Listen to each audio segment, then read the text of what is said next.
sing, my Lord, I will serve, my Lord, I will call your name every day.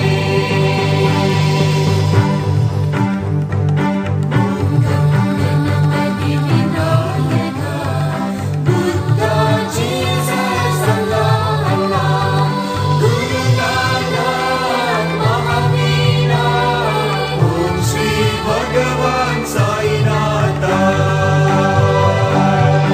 I will love you more and more each day. I will love you, decide forever and a day. In my heart, my Lord, I will build, my Lord, Prashanti just for you. I will fill my heart with love, my Lord. If I love all, you know my love is true. If I love all, you know my love is true. Om Gam Ganapati Vinayaka, Buddha, Jesus, Allah, Allah, Guru Nanak, Mahavira, Om Shri Bhagavan Sai Nata. Om Shri Bhagavan Sai Nata. Om Shri Bhagavan, Om Shri Bhagavan, Om Shri Bhagavan, Om Shri Bhagavan, Om Shri Bhagavan, Om Shri Bhagavan, Om Shri Bhagavan, Om Shri Bhagavan Sai Nata.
गणानां त्वा गणपतिगुं हवामहे कविं कवीनामुपमश्रवस्तमम् ज्येष्ठराजं ब्रह्मणां ब्रह्मणस्पत आनः शृण्वन्नोतिभिः सीदसादनम् प्रणो देवी सरस्वती वाजेभिर्वाजिनीवती धीनामवित्रयवतु गणेशाय नमः सरस्वत्यै नमः श्रीगुरुभ्यो नमः हरिः ओम्। ॐ नमो भगवते रुद्राय। ॐ नमस्ते रुद्रमण्यव उतोत इषवे नमः। नमस्ते अस्तु धन्वने बाहुभ्यामुदते नमः। यात इषुः शिवतमा शिवं बभूवते धनुः। शिवा शरव्यायातवतया नो रुद्रमृडया। याते रुद्रशिवा तनूरघोरा पापकाशिनी। तया नस्तनुवाशन्तमया गिरिशन्ताभिचाकशीः। यामिषुं गिरिशन्तहस्ते बिभर्ष्यस्तवे। शिवाङ्गिरित्रतां कुरु माहि गुंसेः पुरुषं जगत्।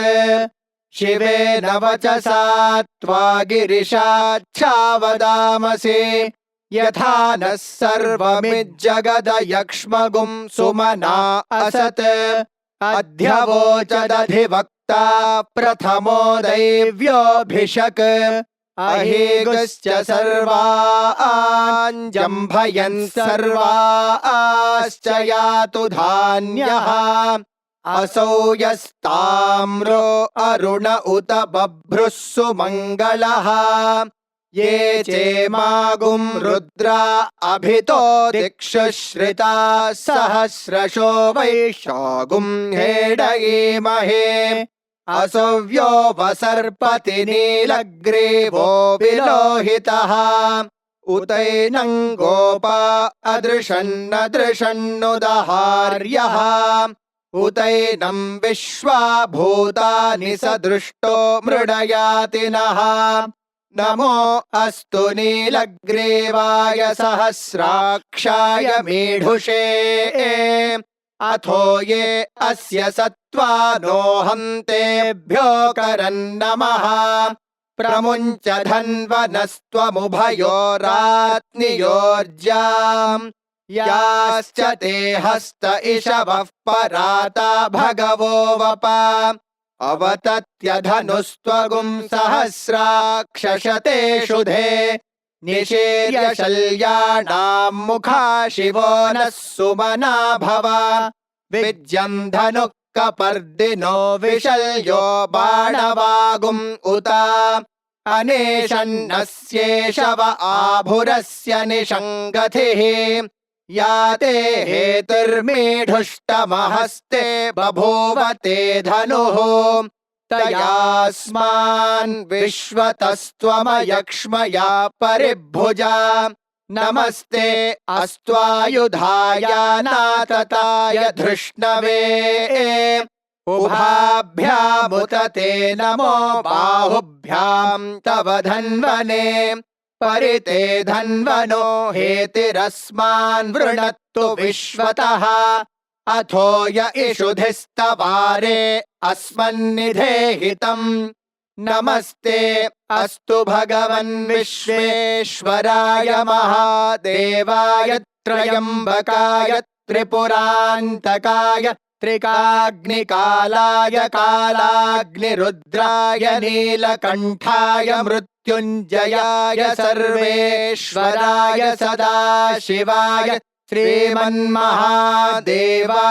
नमः नमो हिरण्यबाहवे सेनान्ये दिशाञ्च पतये नमो नमो वृक्षेभ्यो हरिकेशेभ्यः पशूनां पतये नमो नमः सस्पिञ्जराय त्विषीमते पथीनां पतये नमो नमो बभ्रुषाय व्याधिनेन्नानां पतये नमो नमो हरिकेशायोपवीतिने पुष्टानां पतये नमो नमो भवस्य हेत्यै जगतां पतये नमो नमो रुद्राय तताविने क्षेत्राणां पतये नमो नमः सूताय हन्त्याय वनानां पतये नमो नमो रोहिताय स्थपतये वृक्षाणां पतये नमो नमो मन्त्रिणे वाणिजाय कक्षाणां पतये नमो नमो भुवन्तये वारिवस्कृताय औषधीनां पतये नमो नम उच्चैर्घोषाय क्रन्दयते पत्रीणां पतये नमो नमः कृत्स्नवेताय धावते सत्त्वनां पतये नमः नमः सहमानाय निव्याधिन आव्याधिनीनां पतये नमो नमः ककुभाय निषङ्गिणे स्तेनानां पतये नमो नमो निषङ्गिण इषुधिमते तस्कराणां पतये नमो नमो वञ्चते परिवञ्चते स्तायूनां पतये नमो नमो निचेरवे परिचरायारण्यानां पतये नमो नमः श्रुकाविभ्यो जिघागुंसद्भ्यो मुष्णतां पतये नमो नमो सिमद्भ्यो नक्तं चरद्भ्यः प्रकृन्तानां पतये नमो नम उष्णीषिणे गिरिचराय कुलुञ्चानां पतये नमो नम इषुमद्भ्यो धन्वाविभ्यश्च वो नमो नम आतन्वानेभ्यः प्रतिदधानेभ्यश्च वो नमो नम आयच्छद्भ्यो विसृजद्भ्यश्च वो नमो नमोऽस्यद्भ्यो विद्यद्भ्यश्च वो नमो नम आसीनेभ्यः शयानेभ्यश्च वो नमो नमः स्वपद्भ्यो जाग्रद्भ्यश्च वो नमो नमस्तिष्ठद्भ्यो धावद्भ्यश्च वो नमो नमः सभाभ्यः सभापतिभ्यश्च वो नमो नमो अश्वेभ्योऽश्वपतिभ्यश्च वो नमः नम आव्याधिनीभ्यो विविध्यन्तेभ्यश्च वो नमो नम उगणाभ्यस्त्रिगुंहतेभ्यश्च वो नमो नमो गृत्सेभ्यो गृत्सपतिभ्यश्च वो नमो नमो व्रातेभ्यो व्रातपतिभ्यश्च वो नमो नमो गणेभ्यो गणपतिभ्यश्च वो नमो नमो विरूपेभ्यो विश्वरूपेभ्यश्च वो नमो नमो महद्भ्यः क्षुल्लकेभ्यश्च वो नमो नमो रथिभ्यो रथेभ्यश्च वो नमो नमो रथेभ्यो रथपतिभ्यश्च वो नमो नमः सेनाभ्यः सेनानिभ्यश्च वो नमो नमः क्षत्रुभ्यः संग्रहेतृभ्यश्च वो नमो नमस्तक्षद्भ्यो रथकारेभ्यश्च वो नमो नमः कुलालेभ्यः कर्मारेभ्यश्च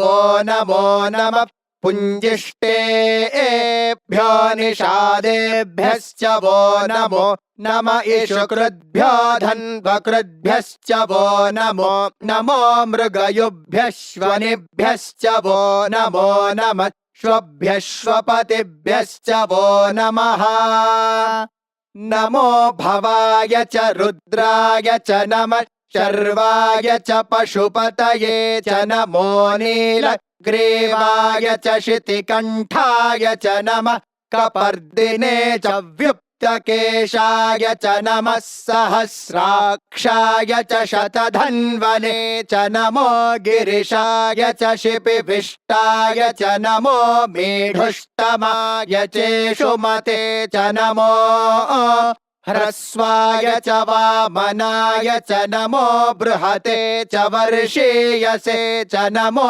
वृद्धाय च संवृध्वने च नमो अग्र्याय च प्रथमाय च नमः आशवे चाजिराय च नमः शीघ्र्याय च शेभ्याय च नमः ऊर्म्याय चावस्वन्याय च नमः स्रोतस्याय च द्वीप्याय च नमो ज्येष्ठाय च कनिष्ठाय च नमः पूर्वजाय चापरजाय च नमो मध्यमाय चापगल्भाय च नमो जघन्याय च बुद्ध्याय च नमः सोभ्याय च प्रतिसर्याय च नमो याम्याय च क्षेम्याय च नमः उर्वर्याय च खल्याय च नमः श्लोक्याय चावसान्याय च नमो वन्याय च कक्ष्याय च नमः श्रवाय च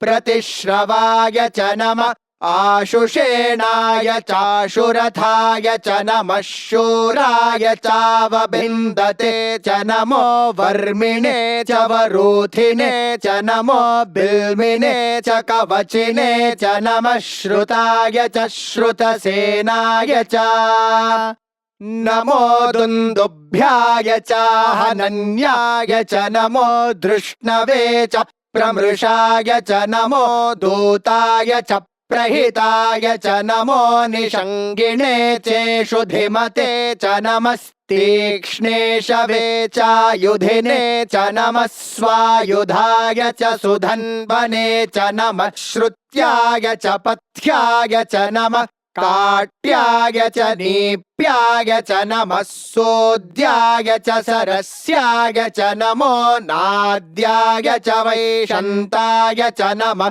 कूप्याय च वट्याय च नमो वर्ष्याय च वर्ष्याय च नमो मेघ्याय च विद्युत्याय च नमः ईध्र्याय च तप्याय च नमो वात्याय च रेश्म्याय च नमो वास्तव्याय च वास्तुपाय च ॐ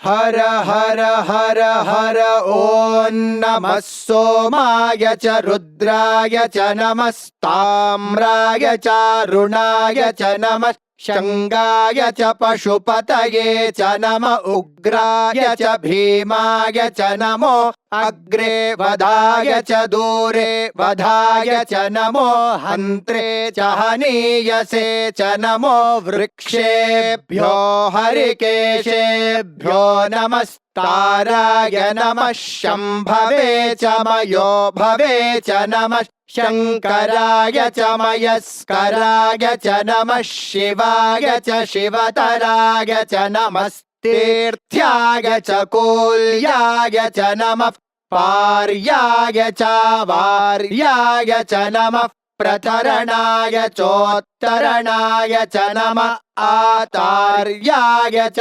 लाद्याय च नमः शष्प्याय च फेन्याय च नमः सिकत्याय च प्रवाह्याय च नम इरण्याय च प्रपथ्याय च नमः किगुंशिलाय च क्षयणाय च नमः कपर्दिने च पुलस्तये च नमो गोष्ठ्याय च गृह्याय च नमस्तल्प्याय च गेह्याय च नमः काट्याय च गह्वरेष्ठाय च नमो हृदयाय च निवेश्प्याय च नमः पागुंसव्याय च रजस्याय च नमः शुष्क्याय च हरित्याय च नमो लोप्याय चोलप्याय च नमः ऊर्व्याय च सूर्म्याय च नमः पर्ण्याय च पर्णशद्याय च नमोपगुरमाणाय च भिघ्नते च नमः आखिदते च प्रखिदते च नमो वः किरिकेभ्यो देवानागुं हृदयेभ्यो नमो विक्षीणकेभ्यो नमो विचिन्वत्केभ्यो नम आनिर्हतेभ्यो नम आमीवत्केभ्यः द्रापे अन्धसस्पते दरिद्रन्नीललोहिता येषां पुरुषाणामेषां पशूनां माभेर्मा रोमो येषां किञ्चनाममत् या ते रुद्रशिवा तनो शिवा विश्वाह भेषजी शिवा रुद्रस्य भेषजी तया नो मृडजीवसे इमागुं रुद्राय तवसे कपर्दिने क्षयद्वेराय प्रभरामहे मतिम् यथा नः शमसद्विपदे चतुष्पदे विश्वं पुष्टं ग्रामे अस्मिन्ननातुरम् मृडानो रुद्रो तनो मयस्कृधि क्षयद्वेराय नमसा विधेमते यच्छञ्च योश्च मनुरायजे पिता तदश्याम तव रुद्रः प्रणीतो मानो महान्तमुतमानो अर्भकं मान उक्षन्तमुतमान उक्षितम् मानो वधेः पितरं मोत मातरं प्रियामानस्तनुवो रुद्ररीर्षः मानस्तोकेतनये मान आयुषि मानो गोषु मानो अश्वेषु रीर्षः वीरान् मानो रुद्रभामितो वधेर्हविष्मन्तो नमसा विधेमते आरात्ते गोघ्न उत पूरुषघ्ने क्षयद्वेराय सुम्नमस्मे ते अस्तु रक्षा च नो अधि च देव ब्रूह्यधा च नः शर्म यच्छद्विबर्हाः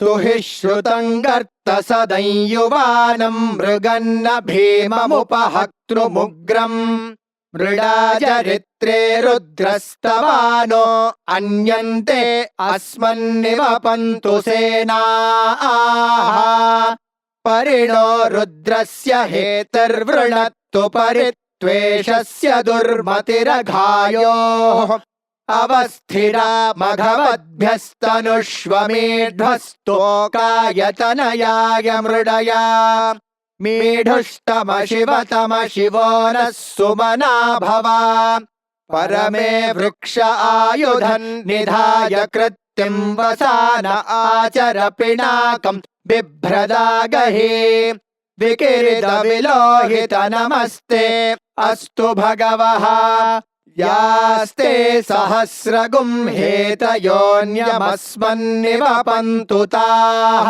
सहस्राणि सहस्रधा बाहुवोस्तव हेतयः तासामीशानो भगवः पराचीनामुखाकृधे सहस्राणि सहस्रशो ये रुद्रा अधिभूम्याम्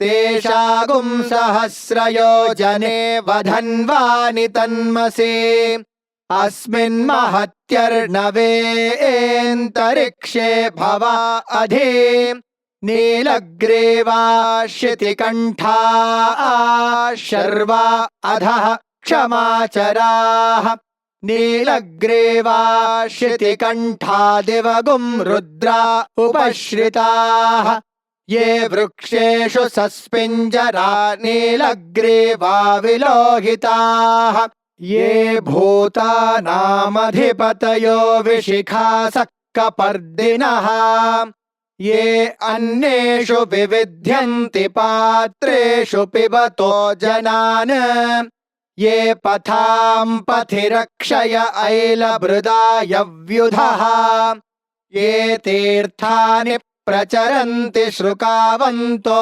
निषङ्गिणः य एतावन्तश्च भूयागुंसश्च दिशो रुद्रावितस्थिरे तेषागुं सहस्रयोजने वधन्वानि तन्मसे नमो रुद्रेभ्यो ये पृथिव्यां येऽन्तरिक्षे ये दिवि येषामन्नं वातो वर्षमिषभस्तेभ्यो दश प्राचीर्दश दक्षिणादश प्रतीचीर्दशोदीचीर्दशोर्ध्वास्तेभ्यो नमस्ते नो मृडयन्तु तेयं द्विष्मो यश्च नो द्वेष्टितं वोजम्भे दधामि त्र्यम्बकं यजामहे सुगन्धिं पुष्टिवर्धनम् उर्वारुकमिव बन्धनान् मृत्योर्मुक्षीयमामृतात् यो रुद्रो अग्नौ यो अप्सु य ओषधीषु यो रुद्रो विश्वा भुवना विवेश तस्मै रुद्राय नमो अस्तु ये ते सहस्रमयुतं पाशा मृत्योमर्त्याय हन्तवे तान् यज्ञस्य मायया सर्वानवयजामहे मृत्यवे स्वाहा मृत्यवे स्वाहा प्राणानां ग्रन्थिरसि रुद्रो मा विशान्तकः तेनान्येनाप्यायस्व नमो रुद्राय विष्णवे मृत्युर्मे पाहि तमुष्टु हि यस्विषुः सुधन्वायो विश्वस्य क्षयति भेषजस्य यक्ष्वा महेशो मनसाय रुद्रं नमोभिर्देवमसुरन्दुवस्य अयं मे हस्तो भगवानयं मे भगवत्तरः अयं मे विश्वभेषजो यगुं शिवाभिमर्शनः ॐ शान्ति शान्ति शान्तिः शञ्च मे मयश्च मे प्रियञ्च मेऽनुकामश्च मे कामश्च मे सौमनसश्च मे भद्रञ्च मे श्रेयश्च मे वस्यश्च मे यशश्च मे भगश्च मे द्रविणञ्च मे यन्ता च मे धर्ता च मे क्षेमश्च मे धृतिश्च मे विश्वं च मे महश्च मे संविच्च मे ज्ञात्रं च मे सोश्च मे प्रसोश्च मे सीरं च मे लयश्च मरुतं च मे मृतं च मे यक्ष्मं च मे नामयच्च मे जीवातुश्च मे दीर्घायुत्वं च मे न मित्रं च मे भयं च मे सुगं च मे शयनं च मे सुषा च मे सुदिनं च मे ॐ शान्ति शान्ति शान्तिः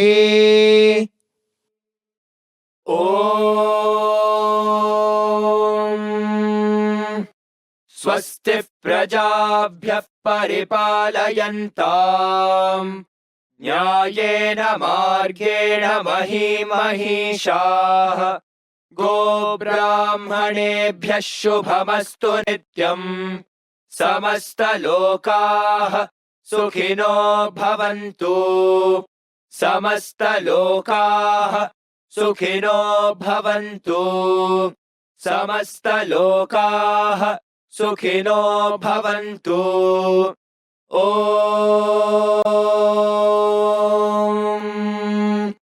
शान्ति शान्ति शान्तिः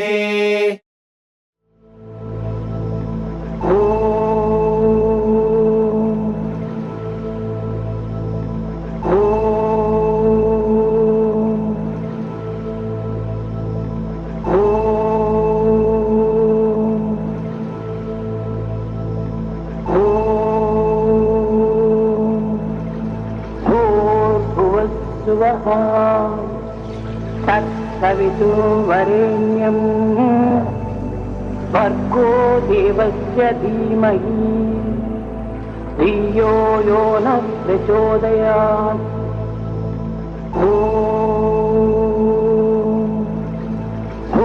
भूर्भुवस्सुवः तत्सवितुर्वरेण्यं भर्गो देवस्य धीमहि धियो यो नः प्रचोदयात्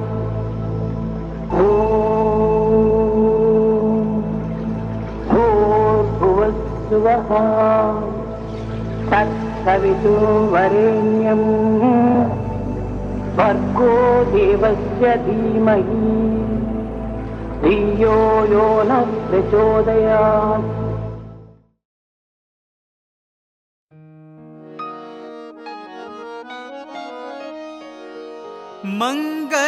मंगलदायक हे गणनाथ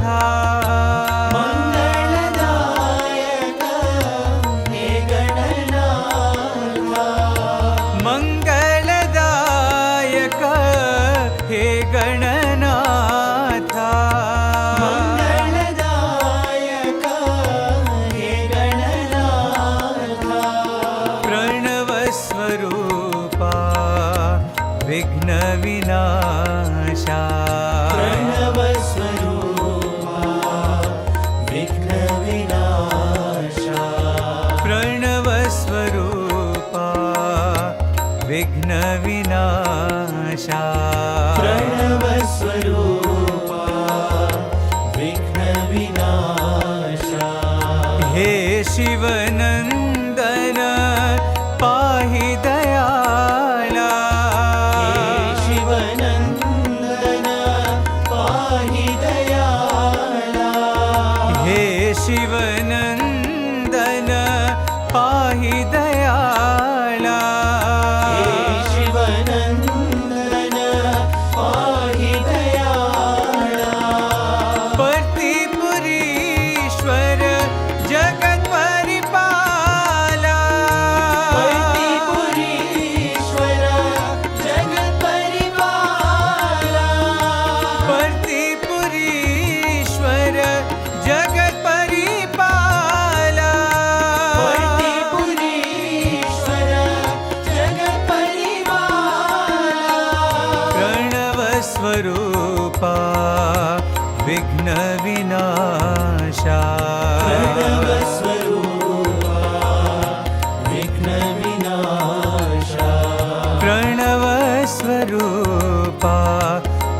विघ्न विनाशा प्रणव स्वरूपा विघ्न विनाशा मंगलदायक हे गणनाथा मंगलदायक हे गणनाथा प्रणव स्वरूपा विघ्न विनाशा प्रणव स्वरूपा विघ्न विनाशा हे शिवनंदन पाहि दयाळा हे शिवनंदन पाहि दयाळा पर्तिपुरीश्वर जगत परिपाला पर्तिपुरीश्वर जगत परिपाला प्रणव स्वरूपा विघ्न विनाशा प्रणव स्वरूपा विघ्न विनाशा प्रणव स्वरूपा विघ्न विनाशा प्रणव स्वरूपा विघ्न विनाशा मंगलदायक हे गणनाथा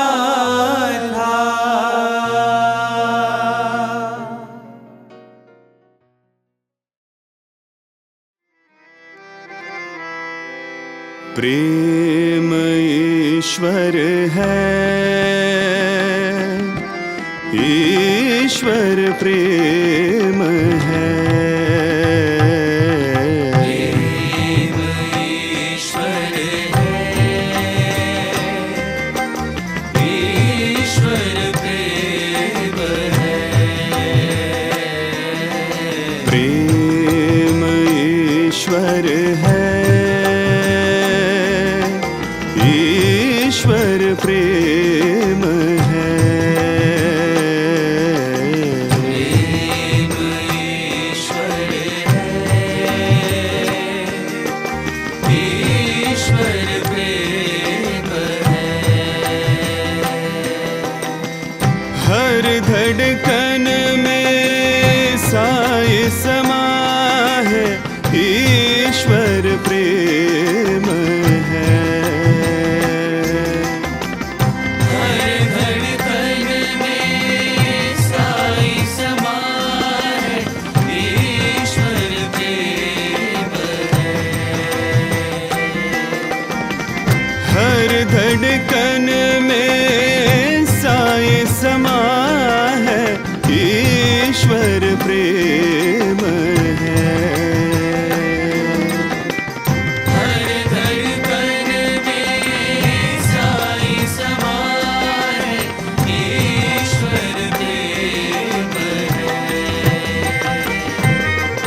प्रेम ईश्वर है, ईश्वर प्रेम है। प्रेम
मनवा कोई भी नाम जपो रे मनवा ईश्वर प्रेम है। मनवा कोई भी नाम जपो रे मनवा ईश्वर प्रेम है। प्रेम ईश्वर है, ईश्वर प्रेम है।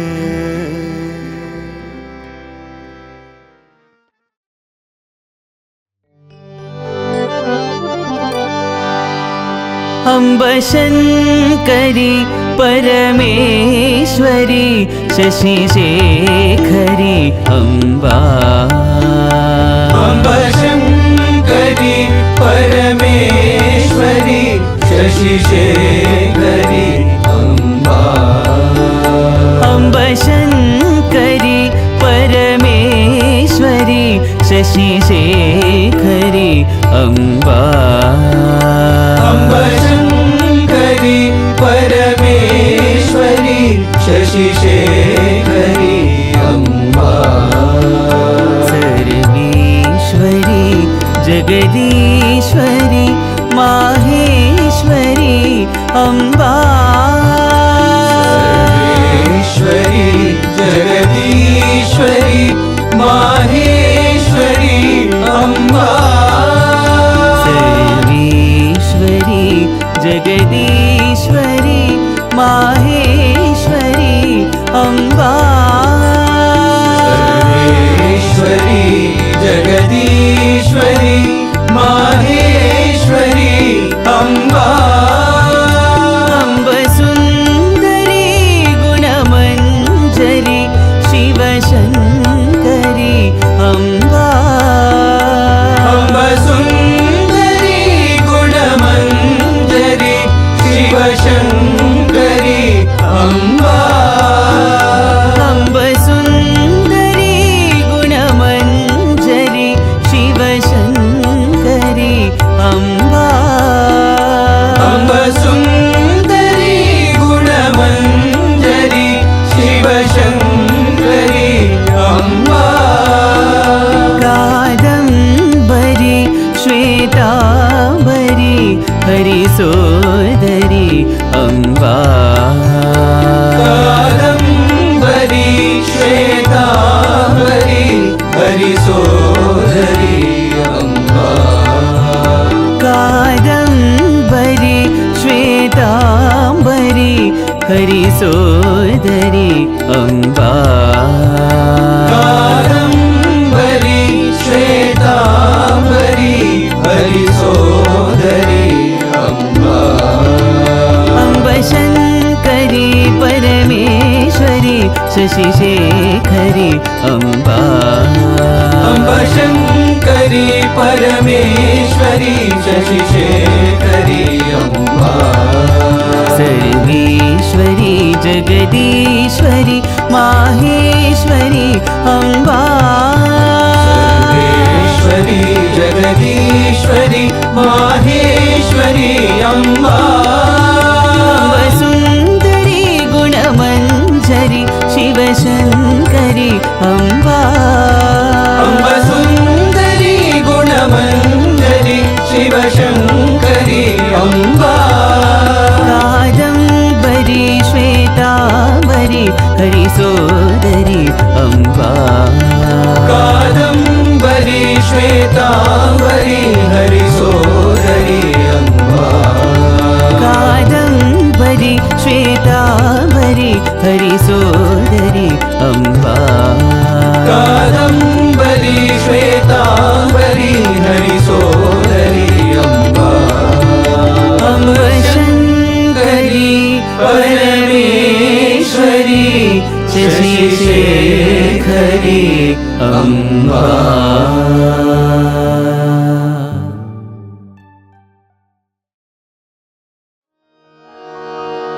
राधिका जीवना। राधिका जीवना। राधिका जीवना।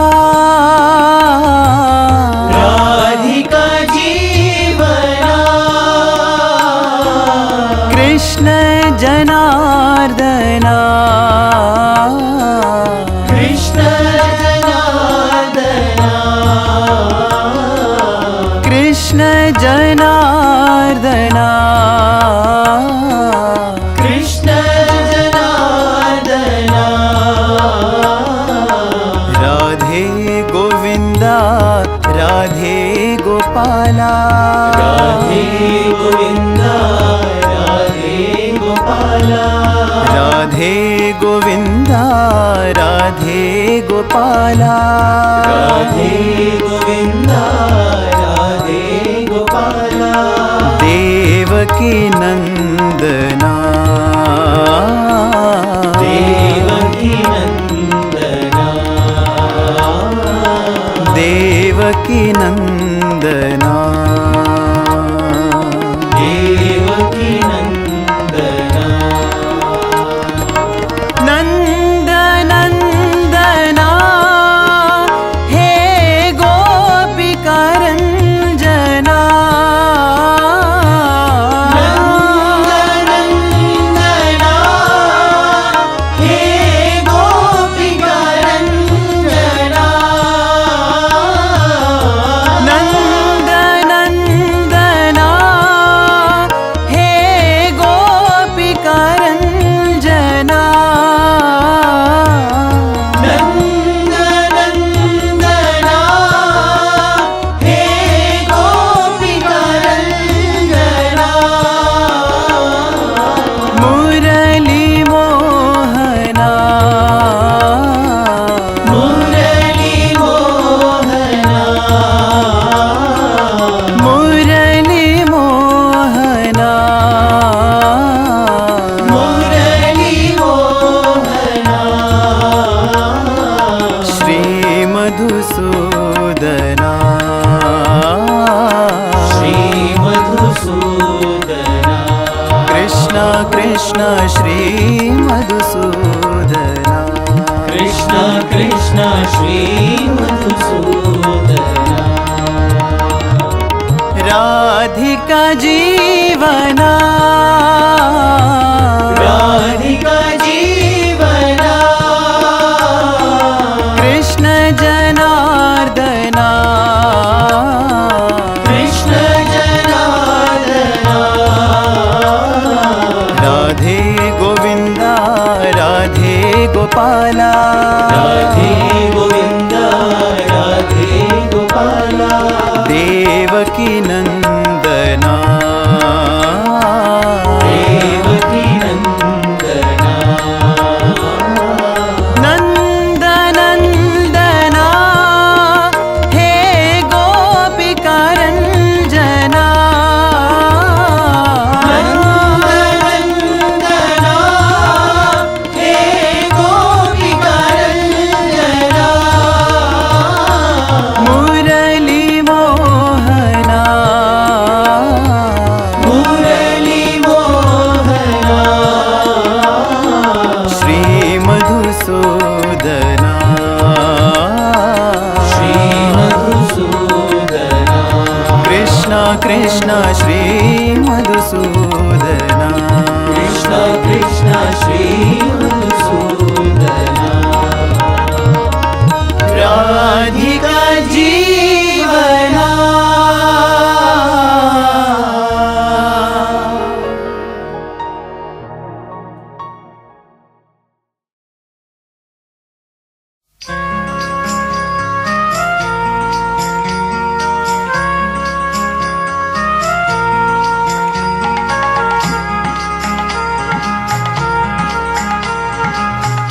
heard a joyful sound, Sai says, Sai says. We have heard a joyful sound, Sai says, Sai says. Spread the word all around, Sai says, Sai says. Spread the word all around, Sai says, Sai says. Tell to friends far and wide, Sai says, Sai says. Tell to friends far and wide, Sai says, Sai says. Let us praise the Lord's name, Sai says, Sai says. Let us praise the Lord's name, Sai says, Sai says. Let us sing the sweet name, Sai says, Sai says. Let us sing the sweet name, Sai says, Sai Satya Sai Prema Sai Jai Jai. Shirdi Sai Satya Sai Prema Sai Jai Jai. Shirdi Sai Satya Sai Prema Baba Jai Jai. Shirdi Sai Satya Sai Prema Baba Jai Jai. Shirdi Sai Satya Sai Prema Baba Jai Jai. Shirdi Sai Satya Sai Prema Baba Jai Jai. We have heard a joyful sound, Sai say, Sai say. We have heard a joyful sound, Sai say, Sai say. Spread the word all around, Sai say, Sai say. Spread the word all around, Sai say, Sai say. Tell to friends far and wide, Sai say, Sai say. Tell to friends far and wide, Sai say, Sai say. Let us praise the Lord's name, Sai say, Sai say. Let us praise the Lord's name, Sai say, Sai say. Let us sing the sweet name, Sai say, Sai say. Let us sing the sweet name, Sai say, Sai say. Shirdi Sai Satya Sai Prema Sai Jai Jai. Shirdi Sai Satya Sai Prema Sai Jai Jai. Shirdi Sai Satya Sai Prema Baba Jai Jai. Shirdi Sai Satya Sai Prema Baba Jai Jai. Shirdi Sai Satya Sai Prema Baba Jai Jai. Shirdi Sai Satya Sai Prema Baba Jai Jai. Shirdi Sai Satya Sai Prema Baba Jai Jai. Shirdi Sai Satya Sai Prema Baba Jai Jai. Shirdi Sai Satya Sai Prema Baba Jai Jai. Shirdi Sai Satya Sai Prema Baba Jai Jai.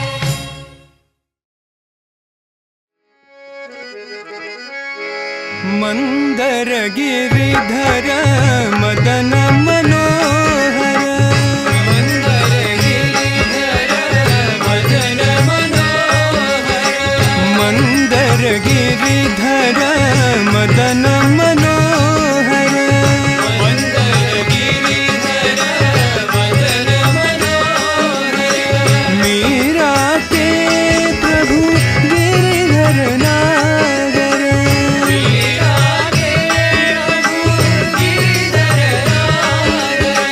Meera के प्रभु गिरिधर नागर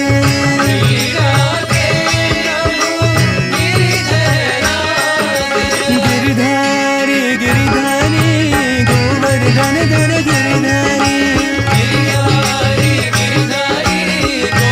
गिरिधारी गिरिधारी गोवर्धन धर गिरिधारी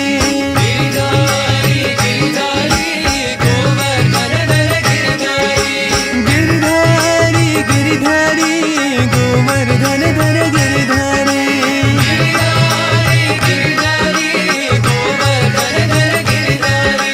गिरिधारी गिरिधारी गोवर्धन धर गिरिधारी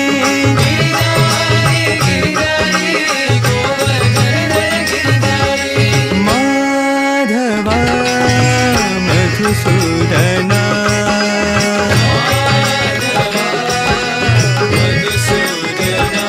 हे माधवा मधुसूदना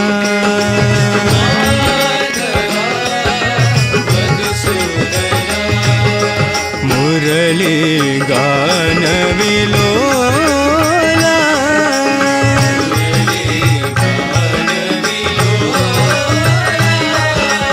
मुरली गान विलोला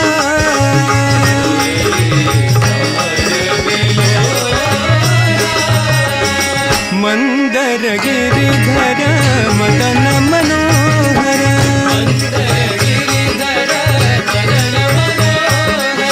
मीरा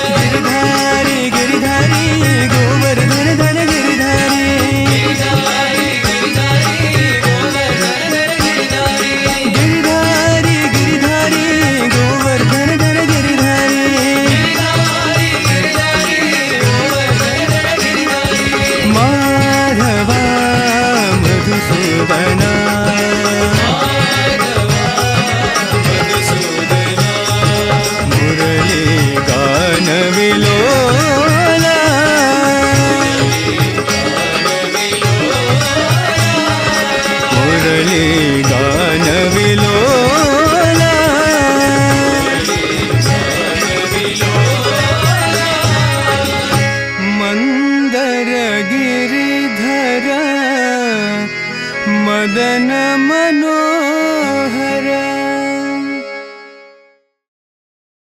शिव कुमार ने शक्ति बालने वा शिव कुमार ने शक्ति बालने वा शिव कुमार ने शक्ति बालने वा शिव कुमार ने शक्ति बालने वा शरवण भव गुह षण्मुख वेला शरवण भव गुह षण्मुख वेला शरवण भव गुह षण्मुख वेला शरवण भव गुह षण्मुख वेला ओंकार तत्व में नीवा ओंकार तत्व में नीवा ओंकार तत्व में नीवा ओंकार तत्व में नीवा कर्तपुरीशा साई न था कर्तिपुरीशा साईनाथा पुटभर्तिपुरीशा साई न था कर्तिपुरीशा साईनाथा शिव कुमार ने शक्ति बालने वा शिव कुमार ने शक्ति बालने वा शरवण भव गुह षण्मुख वेला शरवण भव गुह षण्मुख वेला ओंकार तत्व में नीवा ओंकार तत्व में नीवा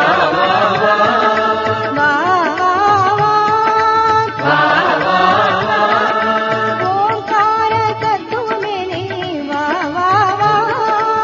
ओंकार तत्व में नीवा कर्तपुरीशा साई न था कर्तिपुरीशा साईनाथा पुटभर्तिपुरीशा साई न था कर्तिपुरीशा साईनाथा कंदा वेला वेला साई साई कंदा कंदा वेला वेला साई साई साई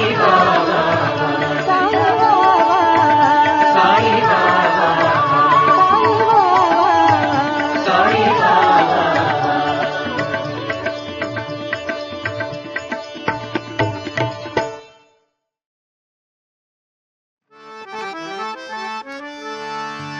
ईश्वराम्बा प्रियनन्दना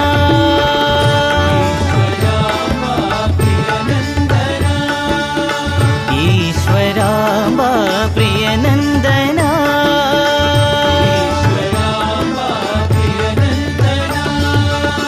साई जय जगवन्दना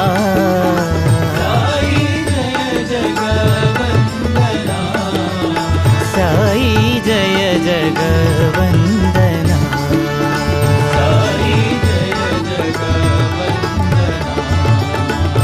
ईश्वराम्बा प्रियनन्दना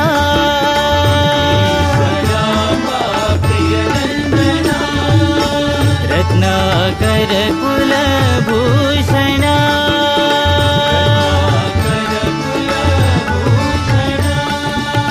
रत्नाकर कुलभूषणा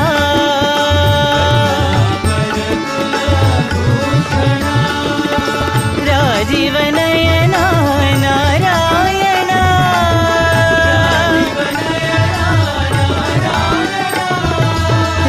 राजीवनयना नारायण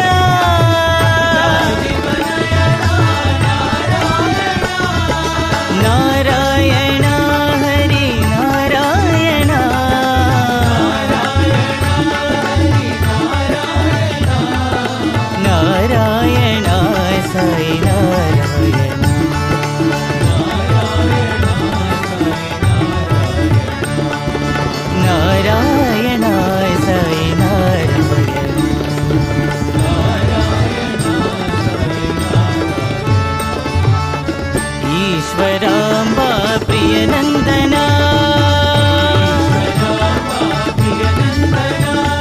साई जय जगवन्दना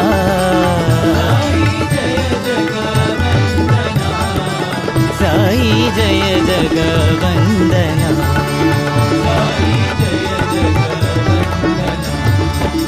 ईश्वराम्बा प्रियनन्दना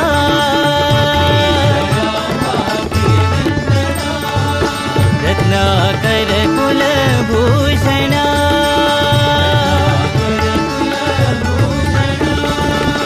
राजीवनयना नारायणा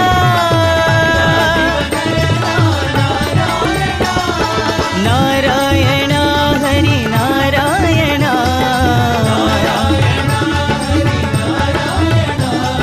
नारायणा साई नारायण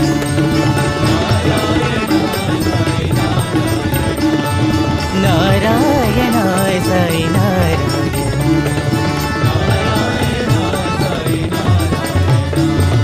नारायण हरि नारायण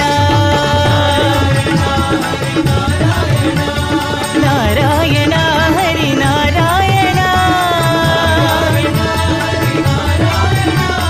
नारायण हरि नारायण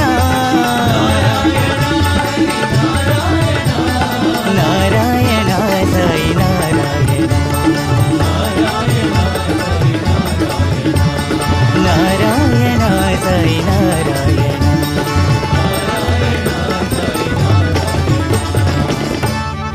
ईश्वराम्बा प्रियनन्दना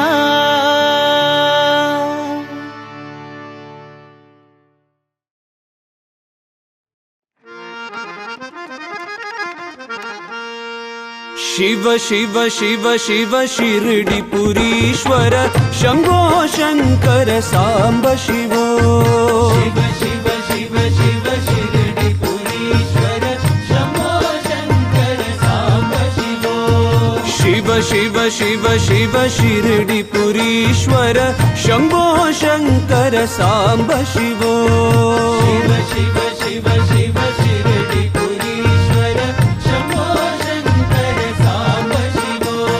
भवहर पुरहर पुटपर्तीश्वर शंभो शंकर सदाशिवो भवहर पुरहर पुटपर्तीश्वर शंभो शंकर सदाशिवो भवहर पुरहर पुटपर्तीश्वर शंभो शंकर सदाशिवो भवहर पुरहर पुटपर्तीश्वर शंभो ओम शिव शिव शिव शिव शिरडिपुरीश्वर शंभो शंकर सांब शिवो शिव शिव शिव शिव शिरडिपुरीश्वर शंभो शंकर सांब शिवो कैलासाचल बाल शिवा कालकूटधर बाल शिवा कैलासाचल बाल शिवा कैलासाचल बाल शिवा कालकूटधर बाल शिवा कैलासाचल बाल शिवा कालकूटधर बाल शिवा लीलालस बाल शिवा लीला तांडव बाल शिवा लीलालस बाल शिवा लीला तांडव बाल शिवा लीलालस बाल शिवा लीला तांडव बाल शिवा लीलालस बाल शिवा लीला तांडव बाल शिवा शिव शिव शिव शिव शिरडिपुरीश्वर शंभो शंकर सांब शिवो शिव शिव शिव शिव शिरडिपुरीश्वर शंभो शंकर सांब शिवो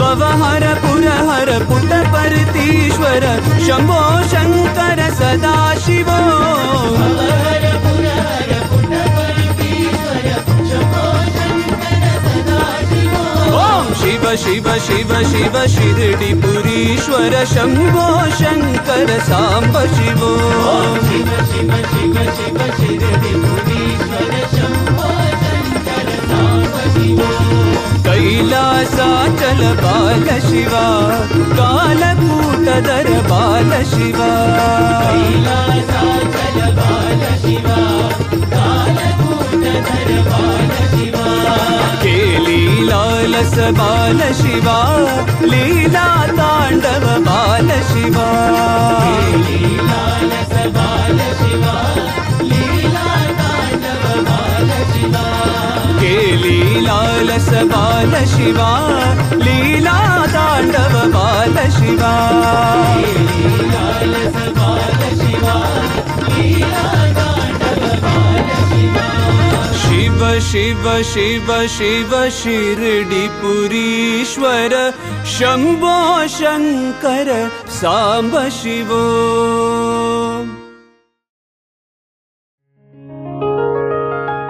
गोविंद कृष्ण जय गोपाल कृष्ण जय गोपाल बाल बाल राधा कृष्ण जय गोविंद कृष्ण जय गोपाल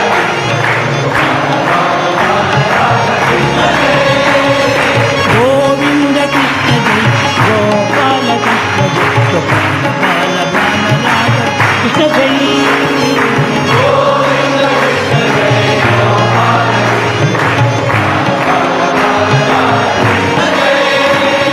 कृष्ण जय कृष्ण जय कृष्ण जय कृष्ण कृष्ण कृष्ण कृष्ण जय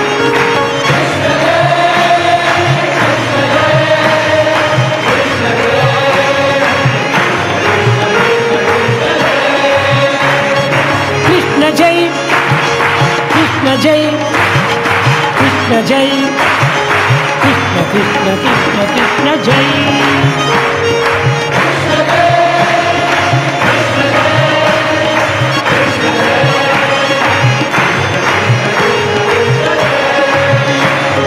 गोपिकमाला हारी प्यारी माई मीर मस्तार मदन मोहन मुरलीधर कृष्ण जय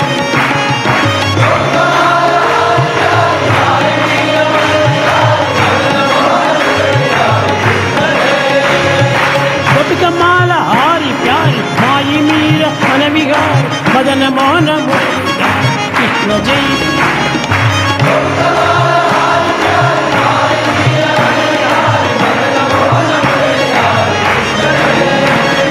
कृष्ण जय कृष्ण जय कृष्ण जय कृष्ण कृष्ण कृष्ण कृष्ण जय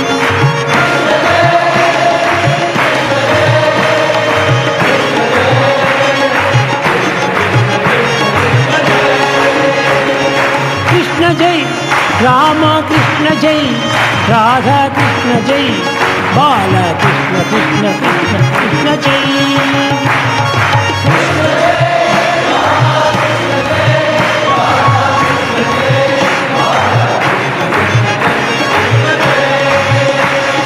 कृष्ण जय कृष्ण जय कृष्ण जय कृष्ण कृष्ण कृष्ण कृष्ण जय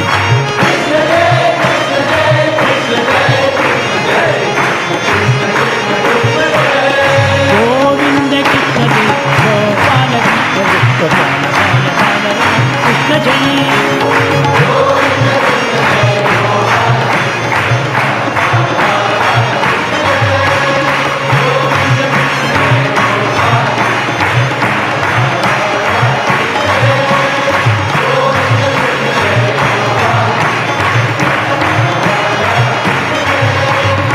गोविंद कृष्ण जय गोपाल कृष्ण जय गोपाल बाल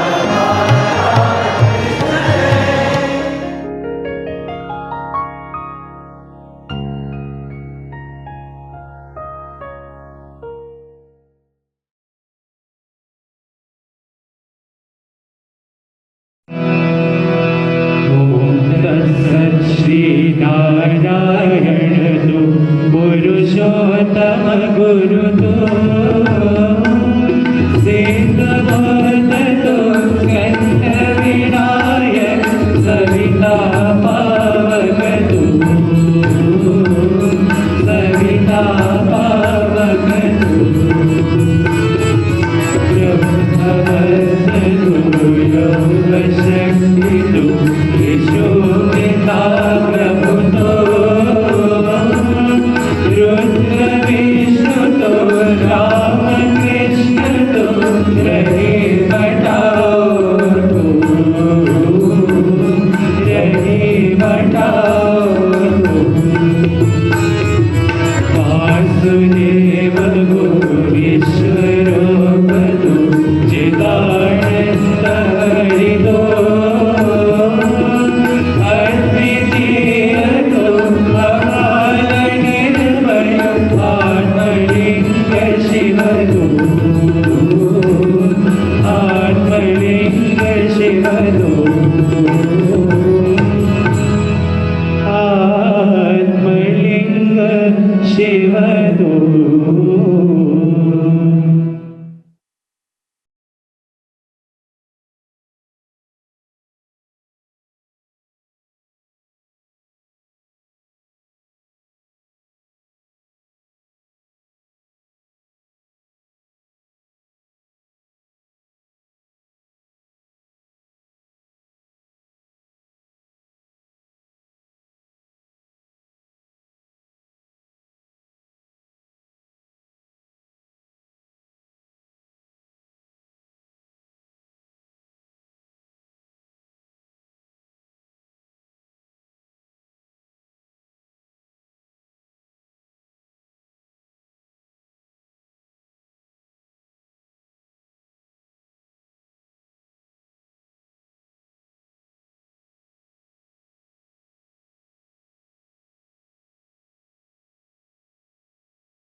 असतो मा सत्यमया तमसो मा ज्योतिर्गमया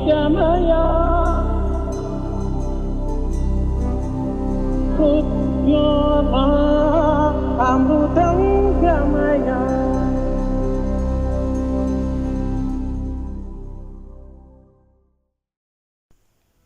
Om Shri Sai Ram.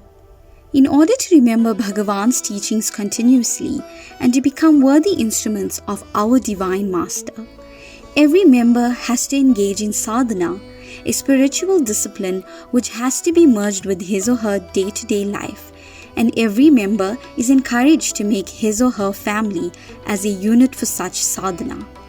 Thus, with the view to qualify to become a true member of the organization, the following guidelines are to be followed. Number 1. Daily meditation and prayer. Number 2. Group devotional singing or prayer with family members once a week. Number 3. Participation in Sai spiritual education by children of the family. Number 4. Participation in community service work and other programs of the organization. Number 5. Regular attendance at the center's devotional meetings. Number 6. Regular study of Sri Sathya Sai Baba literature. Number 7. The use of soft, loving speech with everyone. Number 8. Not speaking ill of others, especially in their absence. And number 9. Narayana Seva. Practice placing a ceiling on desires.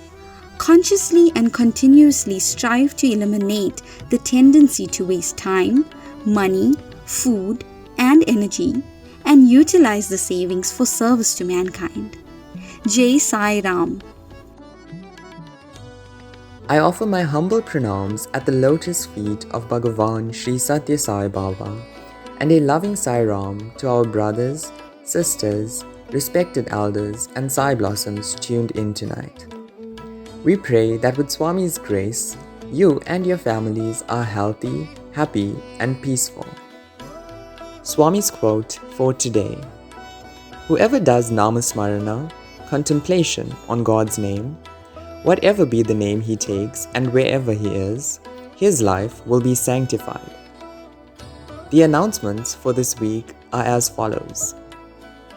Gayatri Mantra chanting. We humbly ask all devotees to continue chanting the Gayatri Mantra 3 times a day. And if possible, let us all chant together at 7 pm 108 times. Chanting the Gayatri Mantra is one of the most potent forms of seva we can do, as it is selfless and will go to wherever it is needed, unbeknown to us. Veda chanting.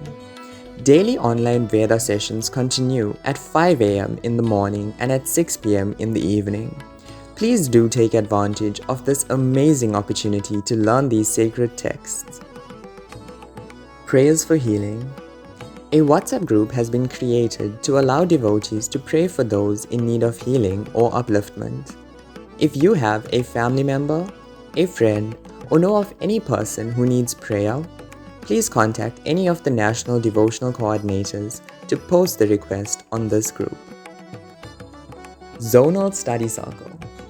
Whether or not human beings have freedom of will, in whole or in part, has been a burning question for thousands of years. Please do join in on the first of several study circles with participation from countries in Zone 8 and 9, that is South Africa, Mauritius, and the United Arab Emirates, next Sunday, that is the 24th of July. This session will focus on the question of free will and destiny in context of the teachings of Bhagavan Sri Sathya Sai Baba. Definitely a session not to be missed. National Seva Winter Warmth Program. The National Seva Wing is running a winter warmth program involving the distribution of blankets, hot meals, and grocery hampers. Devotees wanting to be a part of this amazing seva can contact their regional or center presidents for more details. Alternatively, as a random act of kindness, you can carry out your own winter warm distribution seva with your families. South African Pilgrimage to Prashanti. There will be a national pilgrimage to the abode of Supreme Peace, Prashanti Nilayam, from the 8th to the 12th of July next year. Please do diarize the date. Go Green infographic for the week. Pollinators play an important role in helping plants make their fruit and seeds, which not only helps many plant species grow, but also supports our own food system. Around 35% of the food we eat is dependent on pollinators. The best pollinator gardens are designed using native plants, providing the habitat needs of local pollinators. Devotees are encouraged to try planting more pollinator-friendly plants and to make bee baths which allow our pollinator friends to drink water without falling in the water and drowning. Swami has given us several tools with which we can evolve spiritually. These include Namasmarana, the repetition of the name of the Lord, Bhajan, Vedam chanting, and recitation of the Gayatri Mantra. These forms of sadhana can also assist in healing of the mind and body. In tonight's discourse, Dr. Meera Narasimhan, a clinical professor and chair of neuropsychiatry and behavioral science at the School of Medicine at the University of South Carolina in the United States, shares her insights on the impact of these sadhanas from a medical perspective. We pray that you have a blessed and safe week further. Jai Sai Ram. Can I ask you to share any case studies that you have been exposed to when you are trying to apply this principle of being able to take care of the mind, and then automatically you see the body being healed, what Bhagavan always talked about. Yes. Establishing this connection of the body, mind and spirit, and how the mind plays such a huge role. How if your spirit is high, you can deal with anything in life. Are there any instances that you can share which will help everyone to think of ourselves as that composite being? So I'll talk about a couple of examples here. So even before I came to the Sai fold, so to speak, I'd seen the relevance of Gayatri Mantra. Right? So Swami talks about Gayatri Mantra. So he talks about Sarva Roga Nivarani Gayatri, Sarva Dukkha Pariharini Gayatri, and Sarva Vancha Falashri Gayatri. So one of my cousin's daughters had an experiment that she was doing. This is, I'm talking about the plant kingdom now before I move to the animal and kind of the, Homo sapiens. So here, what she was doing was she was growing okra, bhindi. So she had one pot which she kind of had that particular plant be exposed to pop music. There's another plant that was being exposed to Gayatri Mantra. So incredibly, the pot that was being exposed to the Gayatri Mantra had like just kind of succulent, long bhindi, okra, versus the other plant, which clearly was hearing pop music. So that was my first kind of experience in terms of just looking at the sounds clearly, but also trying to see the significant dichotomy that you see between music. Both are different kinds of music. One is a mantra, kind of clearly pop music, and trying to look at kind of what is the scientific basis for this. So moving forward to kind of as I got to be a physician and as I kind of learned more coming into the Sai fold about the relevance of Gayatri Mantra, I had a patient who clearly had mild cognitive impairment. So this is somebody who is kind of early stages of Alzheimer's, dementias. So taught this, fortunately for me, it also happened to be an Indian. And so much easier to kind of, relate and to talk about kind of the relevance of Gayatri Mantra. And so I was providing kind of, medications to the individual, but I also said it's so very important, at least if there is a possibility for you to chant the Gayatri Mantra 108 times a day, or if you can do it 3 times a day, that will be even better to be able to do so. What I saw with this particular individual is that couple of days later, when he kind of chanted the Gayatri Mantra, there was a significant improvement in his cognitive status. So I got to kind of see it firsthand now in a patient who clearly had symptoms of mild cognitive impairment. So that was my first experience in terms of getting to see what Swami has been talking about all along. And this individual also has had medical issues. So not just the kind of the approach of trying to look at more of a holistic treatment for the mind, but also how the cardiac parameters also started to improve. So again, the mind-body-spirit connectivity and how all of that comes into play while you are trying to address one component of it, but also has ramifications on the others as well. So that probably was kind of, one such teaching that Swami clearly has talked about. Swami talks about Rudram, right? Rudram and the Gayatri Mantra. He has taught everybody to make sure that, you learn those. And both of those, I think, Rudram especially creates a great deal of positivity around you. So my family and I, we chant the Rudram every Monday. And to me, it's just incredible to see the way in which, just keeping your spirits in a positive way, kind of, that to me has been another experience that we ourselves personally have gone through.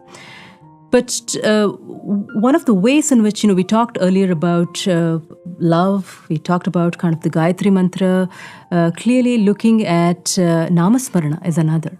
So constantly chanting the name of the Lord. These are simple, kind of easy to apply.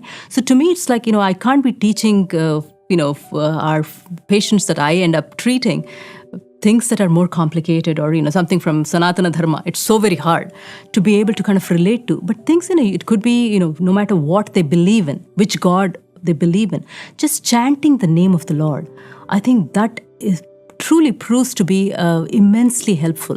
I'm reminded here of this beautiful story, I think, which Swami narrates about Sakkubai. Right? When she is kind of making those cow dung cakes, wherein every time she makes those cakes to dry, she talks about Rangaranga Panduranga is what she's chanting. She dries those cow dung cakes. And so around that time, I think there is Namadeva who visits their village. And so he has heard about Sakkubai, and he kind of starts to have a conversation with her. And she tells him that, somebody has been stealing my cow dung cakes because, it's a common area that they've been kind of drying all these cow dung cakes. So Namadeva asks her, how is it that, it's your cow dung cakes that are being stolen? It could be your neighbor's cow dung cakes. she goes in and brings one of the cow dung cakes that has been left there to dry, and brings it to Namadeva. He holds it close to his ears, and from the cow dung cake reverberates Rangaranga Panduranga. And that to me is like even an inanimate object like a cow dung cake can reverberate kind of the name of the Lord. To me, you can just think about kind of the positivity that would have spread around, no matter how difficult Sakubai's life was. Right? We can put ourselves in Sakubai's shoes. Each one of us faces challenges, especially during COVID. We've all experienced that. So to be able to kind of constantly, we have examples throughout history. Swami has talked about this. Nothing better in this Kali Yuga than Namasmarana. To be able to kind of incorporate that as a part of our treatment regimen, as physicians, when we kind of offer that to our patients, I think is another incredible opportunity and service that we can render to our brethren and sisters. Can I ask you from a neuroscientist perspective, when you do Namasmarana, when you chant the Gita, or when you chant Gayatri Mantra or chant Rudram, what happens to the chemical structure of our body? Can you share some light about what goes on inside our brain and how these help in ways that probably we are not aware? Yeah. So there's, I think, some very interesting literature on looking at the Gayatri Mantra, for example. So there's an interesting study which was done wherein there are 3 cohorts of individuals. One is those who clearly chanted the Gayatri Mantra in Sanskrit. Another group which clearly chanted it in the English translation of the Gayatri Mantra, and a group that did not have any of those. So when they subjected them to a magnetic resonance spectroscopy, so trying to look at the functionality of the human brain, what they found that the group that chanted the Sanskrit version of the Gayatri Mantra, they clearly had any asymmetry in the human brain, right, left. There's always, it's asymmetrical. That symmetry got to be rectified, which is truly fascinating. So again, when you chant mantras, there is also a release of endorphins. The brain is an extremely complex structure, organ of the human body. Great deal of crosstalks that happens between receptors. So you have, if you are looking at somebody who has depression, you have serotonin, norepinephrine, epinephrine. All of these play a significant role in the causation of depression. So when you look at whether it is Namasmarana, whether it's Gayatri Mantra, whether it is chanting of the Rudram, all of these do cause a significant kind of change within the neurochemistry of the brain, one. It causes a significant improvement in the functional aspects, which is the cerebral blood flow to the brain, right? So if there is more blood flow to the brain, there is also the chemicals are being rendered to those regions of the brain. Like, for example, in depression, the serotonin kind of could be significantly deficient in patients with depression, or norepinephrine in certain patients. So again, there is a significant impact of these mantras. Clearly, bhajans is another way of kind of trying to create that level of positivity, which then has implications at a biological level within the human brain. Wow. So in these times when we are so much focused on improving our immunity, because we don't know what other wave of infection is going to come tomorrow. Yes. And it's so very important for us to be on guard and protect ourselves in these environments.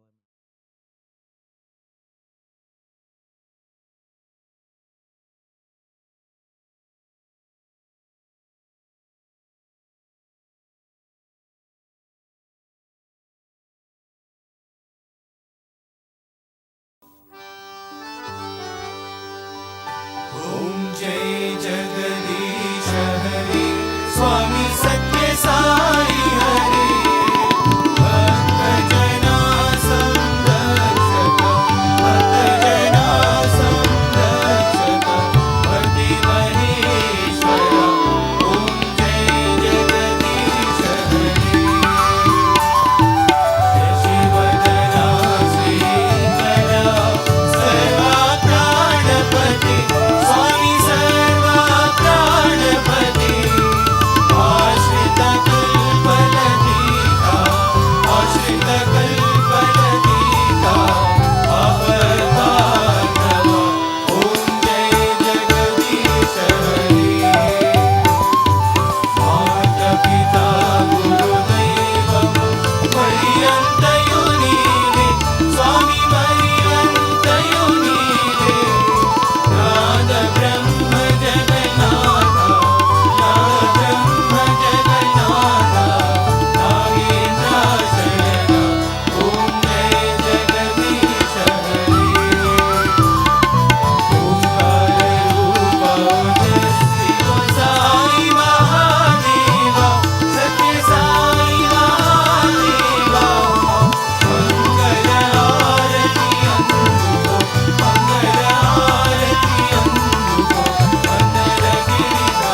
समस्तलोकाः सुखिनो भवन्तु समस्तलोकाः सुखिनो भवन्तु समस्तलोकाः सुखिनो भवन्तु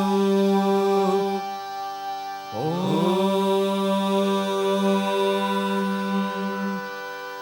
शान्ति शान्ति शान्तिः जय बोलो भगवान श्री सत्य साई बाबा जी की जय।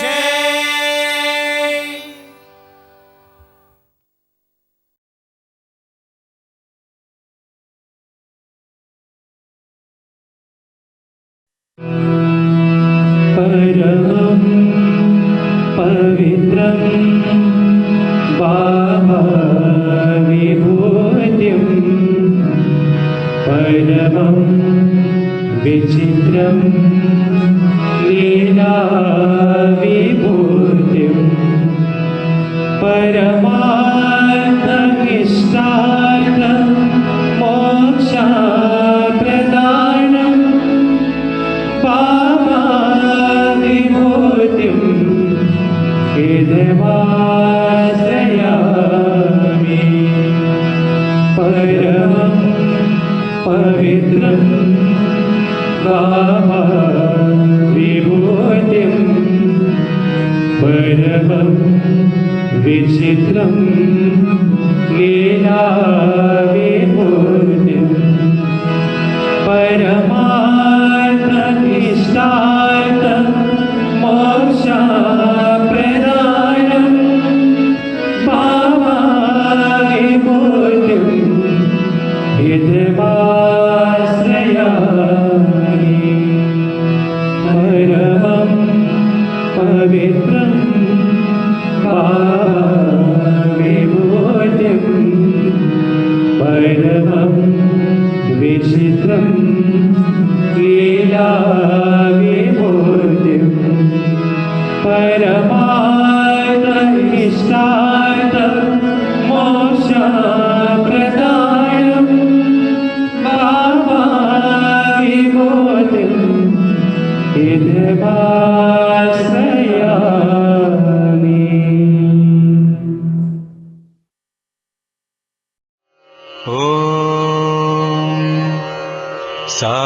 साईश्वराय विद्महे सत्यदेवाय धीमहि तन्नः सर्वप्रचोदयात्। ॐ साईश्वराय विद्महे सत्यदेवाय धीमहि तन्नः सर्वप्रचोदयात्। ॐ साईश्वराय विद्महे सत्यदेवाय धीमहि तन्नः सर्वप्रचोदयात्।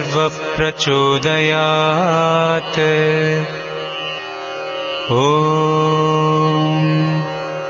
साईश्वराय विद्महे सत्यदेवाय धीमहि तन्नः सर्वप्रचोदयात्।